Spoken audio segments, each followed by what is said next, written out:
الحمد للہ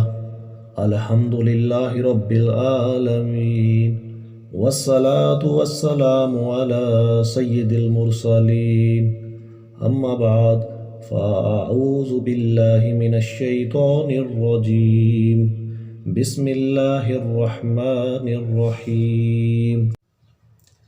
ہاشم بن عبد مناف حضرت محمد صلی اللہ علیہ وآلہ وسلم کے پردادا ہیں۔ ان کا نام عمرو ہے اور لقب ہاشم ہے، اور ان کا لقب ان کے نام پہ غالب آ گیا تھا۔ نام سے تو آپ کو کوئی ہی جانتا تھا، آپ کو سب لقب ہاشم سے ہی پکارتے تھے۔ تو یہ لقب کیسے پڑا؟ آپ ملک شام تجارت کی غرض سے گئے تھے۔ ان دنوں عرب میں قحط پڑا ہوا تھا اور لوگ دانے دانے کو محتاج ہو گئے تھے۔ جب ان کو معلوم ہوا تو انہوں نے ملک شام سے غلہ خرید کر لائے اور آتے ہی لوگوں کی دعوت عام کر دی۔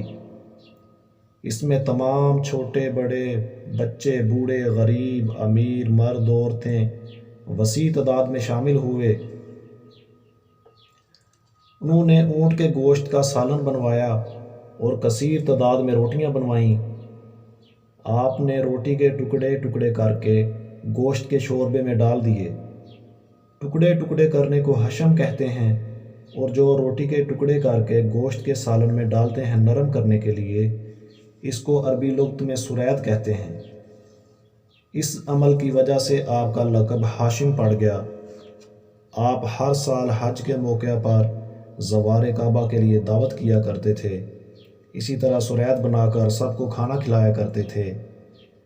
عبد مناف کے بعد کعبہ کے متولی اور سجادہ نشین ہوئے۔ ہاشم بڑی شان و شوکت کے مالک تھے، انتہائی بہادر، بے حد سخی اور اعلیٰ درجے کے مہمان نواز تھے۔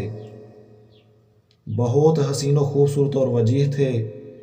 جب سن شعور کو پہنچے تو ان کی شادی مدینہ میں قبیلہ خزرج کے ایک سردار کی صاحبزادی سے ہوئی جن کا نام سلمہ تھا، اور ان کے صاحبزادے عبد المطلب مدینہ میں ہی پیدا ہوئے، جو کہ آپ صلی اللہ علیہ وآلہ وسلم کے دادا جان تھے۔